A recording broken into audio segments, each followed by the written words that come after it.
M സ്ലോയിലേക്ക് എല്ലാവരോടൊക്കെ സ്വാഗതം.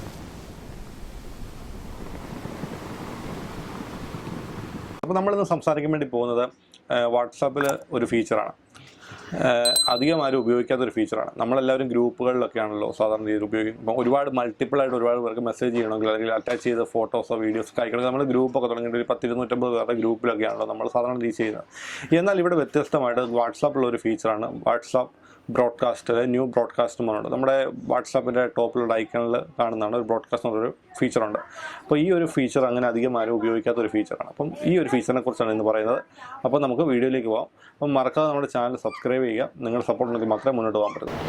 Okay friends, അപ്പം നമ്മൾ വാട്സാപ്പിൻ്റെ ബ്രോഡ്കാസ്റ്റ് എന്ന് പറയുന്നൊരു ഫീച്ചറുണ്ട്. അധികം ആൾക്കാർ ആരും ഉപയോഗിക്കാത്തൊരു ഫീച്ചറാണ്. ഓക്കെ, അപ്പം നമ്മളിന്ന് അതിനെക്കുറിച്ചാണ് സംസാരിക്കാൻ വേണ്ടി പോകുന്നത്. കാരണം നമ്മളെല്ലാവരും ഫോണിൽ ഒരുപാട് ഫോർവേഡ് മെസ്സേജുകൾ ചെയ്യാറുണ്ട്. അതായത് ഇപ്പം എന്തെങ്കിലും ഒരു യൂട്യൂബിൻ്റെ ലിങ്കോ അല്ലെങ്കിൽ ഫോട്ടോസൊക്കെ നമുക്ക് 5 പേരിൽ കൂടുതൽ നമുക്ക് ടാഗ് ചെയ്ത് വിടാൻ പറ്റില്ല. അപ്പം സാധാരണ രീതിയിൽ അതാണ് സംഭവിക്കും. പിന്നെ അല്ലെങ്കിൽ നമ്മൾ ഗ്രൂപ്പ് ഉണ്ടാക്കിയിട്ട് ഗ്രൂപ്പിലിടണം. അല്ലാതെ ഗ്രൂപ്പൊന്നും ഇല്ലാത്ത ഒരു വ്യക്തിക്ക് ഒരു എമർജൻസി ആയിട്ട് ഒരു ഇൻഫർമേഷൻസ് കുറേ അധികം ആൾക്കാർക്ക് ഒന്നിച്ച് പോകണം എന്നുണ്ടെങ്കിൽ നമുക്ക് വളരെ എളുപ്പത്തിൽ ചെയ്യാൻ പറ്റുന്ന ഒരു സംവിധാനമാണ് ഈ ഒരു ഫീച്ചറിൽ. നമുക്ക് 250 മേലുള്ള ആൾക്കാർക്ക് നമുക്ക് ഒരു മെസ്സേജ് ഗ്രൂപ്പില്ല, വിത്തൗട്ട് ഗ്രൂപ്പുകളിൽ പോകാൻ പറ്റും. അതായത് നമ്മൾ ഗ്രൂപ്പ് ഉണ്ടാക്കണമെന്നില്ല. നമ്മൾ ഈ ഉണ്ടാക്കുന്ന ബ്രോഡ്കാസ്റ്റിൽ നമ്മൾ കുറേ പേരെ ആഡ് ചെയ്തതിന് ശേഷം നമ്മൾ അതിലേക്ക് ഒരു മെസ്സേജ് സെൻഡ് ചെയ്ത് കഴിഞ്ഞാൽ അവർക്ക് സെപ്പറേറ്റഡ് ആയിട്ട് എല്ലാവർക്കും മെസ്സേജസ് പോകുന്നതായിരിക്കും. അപ്പം നമുക്കതൊരു നല്ലൊരു ഫീച്ചറായിട്ട് തന്നെയാണ് വാട്സാപ്പ് കൊണ്ടുവന്നിരിക്കുന്നത്. അപ്പം നമുക്ക് എങ്ങനെ ആ ഫീച്ചർ നോക്കാം. അതുവഴി എൻ്റെ വാട്സാപ്പ് ഓപ്പൺ ആക്കുകയാണ്. വാട്സാപ്പ് ഓപ്പൺ ആക്കുമ്പം നമുക്കിവിടെ കാണാൻ പറ്റും. ഇവിടെ ഒരു 3 ഡോട്ട്സ് ഈ കോർണറിൽ കാണാൻ പറ്റും. ഈ സെർച്ചിൻ്റെ തൊട്ട് ഈ 3 ഡോട്ട്സ് നമ്മൾ ക്ലിക്ക് ചെയ്യുമ്പോഴത്തേക്ക് നമുക്കിവിടെ കാണാൻ പറ്റും ന്യൂ ബ്രോഡ്കാസ്റ്റ് എന്ന് പറയുന്നൊരു ഓപ്ഷൻ. ഈ ന്യൂ ബ്രോഡ്കാസ്റ്റ് ഓപ്ഷൻ നമുക്ക് കാണിക്കാൻ പറ്റുന്നുണ്ട്. എൻ്റെ ഈ ഇതിൽ 286 വാട്സപ്പ് കോൺടാക്റ്റുകളുണ്ട്. അപ്പോൾ നമുക്ക് ഇതിനകത്ത് ആരെയൊക്കെയാണ് ബ്രോഡ്കാസ്റ്റ് വഴി നമുക്ക് ഇൻഫർമേഷൻസ് എത്തിക്കാനുള്ളത് നമുക്ക് എത്തിക്കാൻ പറ്റും. ഞാനിപ്പോൾ ഇവിടെ ഒരു 10 പേർ, നമുക്ക് സാധാരണ രീതിയിൽ വാട്സാപ്പിൽ 5 പേർക്കല്ലേ നമുക്ക് ഡീറ്റെയിൽസ് അയക്കാൻ പറ്റുള്ളൂ. ഇത് നമുക്ക് ബ്രോഡ്കാസ്റ്റിൽ കുറേ പേര് ആഡ് ചെയ്തതിനു ശേഷം അതുവഴി നമുക്ക് ഒരു 250 മേലുള്ള ആൾക്കാർക്ക് ഫോർവേഡ് മെസ്സേജ് ചെയ്യാൻ പറ്റും. ഫോർവേഡ് മെസ്സേജ് നമുക്ക് എന്തെങ്കിലും എമർജൻസി ഡീറ്റെയിൽസ് എന്തെങ്കിലും ഉണ്ടെങ്കിൽ നമുക്കറിയാം, നമുക്ക് സെൻഡ് ചെയ്യാൻ പറ്റും. ഓക്കെ, അപ്പം നമുക്കത് നോക്കാം. ഞാൻ ആദ്യമായിട്ടാണെങ്കിൽ ഇപ്പം ഞാൻ ഒരാളെ ആഡ് ചെയ്തു. ഇവിടെ കുറേ പേരെ ഞാൻ ആഡ് ചെയ്യുകയാണ്. നമുക്കിവിടെ കുറേ അധികം ആൾക്കാരെ നമുക്ക് ആഡ് ചെയ്യാൻ പറ്റും.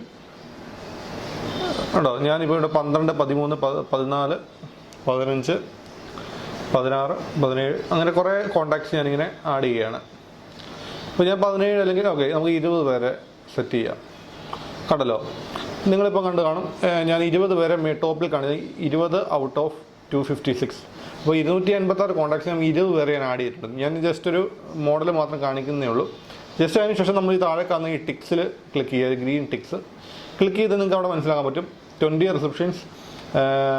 Your created A broadcast list in 20 receptions. അപ്പം നമുക്ക് കാണാൻ പറ്റും ഇത്രയും ഡീറ്റെയിൽസ് ആണുള്ളത്. അപ്പം നമുക്കിതിൽ നമുക്ക് ടെക്സ്റ്റായിട്ടോ ഇമേജസ് ആയിട്ടോ അറ്റാച്ച് ചെയ്ത് ഇമേജസ് ആയിട്ടൊക്കെ നമുക്ക് അയക്കാൻ പറ്റും.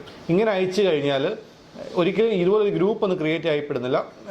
പകരം നമ്മൾ ഇതിൻ്റെ ആരൊക്കെയാണോ ആഡ് ചെയ്ത് അവർക്ക് പേഴ്സണലായിട്ടായിരിക്കും മെസ്സേജസ് പോകുന്നത്. അതായത് ആ ആൾക്ക് നമ്മൾ ഗ്രൂപ്പിലെ പോലുള്ളതിനേക്കാളും വ്യത്യസ്തമുണ്ട്. ഗ്രൂപ്പിൽ നമ്മളൊരു മെസ്സേജ് അയച്ചു കഴിഞ്ഞാൽ നമുക്ക് എല്ലാവർക്കും ഒരുപോലെ കിട്ടുന്നത്. അപ്പോൾ നമുക്ക് സെലക്റ്റീവായിട്ട് ആർക്കൊക്കെ മെസ്സേജ് ചെയ്യണമെന്നുണ്ടെങ്കിൽ ഒന്നിച്ച് ഇപ്പോൾ ഒരു ലാർജ് ക്വാണ്ടിറ്റി ആൾക്കാർ വന്നു കഴിഞ്ഞാൽ തീർച്ചയായിട്ടും ഈ ഒരു ഫീച്ചർ നമ്മളെ ഹെൽപ്പ് ചെയ്യുന്നതായിരിക്കും. അപ്പോൾ തീർച്ചയായിട്ടും നല്ലൊരു ഫീച്ചറാണ് ഈ വാട്സാപ്പിൻ്റെ ഈ ബ്രോഡ്കാസ്റ്റ് എന്നുള്ളത്. നമ്മൾ വളരെ സിമ്പിളാണ്, കണ്ടില്ലേ? ഇപ്പോൾ നമുക്കിപ്പോൾ ഇവിടെ ടൈപ്പ് ചെയ്തിട്ട് നമുക്ക് സെൻഡ് ചെയ്യാം. ഇപ്പോൾ ഞാനിപ്പം എനിക്ക് ആവശ്യമുള്ളവരുടെ കോൺടാക്ട്സ് അല്ല ഞാനിപ്പോൾ സെലക്ട് ചെയ്ത്, അതുകൊണ്ടാണ് ഞാൻ മെസ്സേജസ് ഒന്നും സെൻഡ് ചെയ്യാതെ. എന്താണെങ്കിലും നിസ്സാര സംഭവമേ ഉള്ളൂ. ഈ പറയുന്ന ഒന്നും കൂടെ ഞാൻ പറഞ്ഞുതരാം. വാട്സാപ്പിൻ്റെ ഹോം പേജിൽ എടുത്തേക്ക് ഈ ടോപ്പിലുള്ള ഈ ഒരു 3 ഡോട്ട്സ് എടുക്കുക, ന്യൂ ബ്രോഡ്കാസ്റ്റ് സെലക്ട് ചെയ്യുക. അതിനുശേഷം ബ്രോഡ്കാസ്റ്റിൽ നമ്മൾ ആൾക്കാരെ ആഡ് ചെയ്ത് നമുക്ക് വേണ്ടപ്പെട്ട ആൾക്കാർ ആരാണോ അവരെയൊക്കെ ആഡ് ചെയ്തതിനു ശേഷം നമുക്ക് അതിലേക്ക് ഒരു മെസ്സേജ് ഫോർവേഡ് ചെയ്ത് കഴിഞ്ഞാൽ സെപ്പറേറ്റായിട്ട് എല്ലാവർക്കും അവരുടെ പേഴ്സണലായിട്ട് തന്നെ മെസ്സേജസ് പോകുന്നതായിരിക്കും. അപ്പോൾ നമുക്ക് ഇത് എമർജൻസി സിറ്റുവേഷൻ വന്നാൽ അല്ലെങ്കിൽ എന്തെങ്കിലും ഒരു ബിസിനസ് സംബന്ധമായിട്ടുള്ള കാര്യങ്ങൾക്കൊക്കെ നമുക്കിത് വളരെ ഹെൽപ്ഫുൾ ആയിരിക്കും. പിന്നെ സോഷ്യൽ ആയിട്ടുള്ള കുറേ എന്തെങ്കിലും അറിയിക്കാനുള്ള കാര്യങ്ങളൊക്കെ ഉണ്ടെങ്കിൽ നമുക്ക് തീർച്ചയായിട്ടും ഉപകാരപ്പെടുന്ന ഒരു സംഭവമാണ് ബ്രോഡ്കാസ്റ്റ്. അപ്പം തീർച്ചയായിട്ടും ഇതൊന്നും എല്ലാവരും ട്രൈ ചെയ്ത് നോക്കുക. നിങ്ങൾ ഉപയോഗിച്ചിട്ടില്ല, ഒട്ടുമിക്ക ആൾക്കാർ ഇത് ഉപയോഗിക്കാത്ത ഒരു ഫീച്ചറാണിത്. അറിയാവുന്നവരുണ്ട്, ഈ ഒരു ഫീച്ചറിനെ കുറിച്ച് അറിയാവുന്നവരുണ്ടെങ്കിൽ പോലും ഒട്ടുമിക്ക ആൾക്കാർക്കും ഇതിനെക്കുറിച്ച് അറിവില്ല. നിങ്ങൾ കണ്ടു കാണും, ഇവിടെ ഞാനിവിടെ ബ്രോഡ്കാസ്റ്റ് ക്രിയേറ്റ് ചെയ്ത് കഴിഞ്ഞപ്പോഴത്തേക്ക് നമ്മുടെ ഹോം പേജിൽ ഇവിടെ ഒരു ബ്രോഡ്കാസ്റ്റിൻ്റെ ആ ഒരു എംബ്ലോ ഒക്കെ ആയിട്ട് നമുക്ക് വന്നിട്ടുണ്ട്. അതാണ് ഞാനിവിടെ ആഡ് ചെയ്ത ഒരു ഡീറ്റെയിൽസ് 20 പേരെ ആഡ് ചെയ്തിട്ടുണ്ടെന്ന് നമ്മളോട് കാണിച്ചിട്ടുണ്ട്. അപ്പം തീർച്ചയായിട്ടും ഇത് നല്ലൊരു ഫീച്ചർ തന്നെയാണ്. തീർച്ചയായിട്ടും നിങ്ങൾ ട്രൈ ചെയ്യുക. അപ്പം നിങ്ങളുടെ അറിവിലേക്ക് കൊണ്ടുവരാൻ വേണ്ടിയാണ് ഈ വീഡിയോ ചെയ്തത്. ഓക്കെ, അപ്പോൾ ഇന്നത്തെ വീഡിയോ എല്ലാവർക്കും ഇഷ്ടപ്പെടുന്നു വിചാരിക്കുന്നു. മറ്റൊരു വീഡിയോ ആയിട്ട് വീണ്ടും കാണാം. നമ്മുടെ ചാനൽ മറക്കാതെ സബ്സ്ക്രൈബ് ചെയ്യുക. ഒരിക്കൽ കൂടി പറയുന്നു, സപ്പോർട്ട് ഉണ്ടെങ്കിൽ മാത്രമേ മുന്നോട്ട് പോകാൻ പറ്റുള്ളൂ. അപ്പം എമിൽ സൈനിങ് ഓഫ്.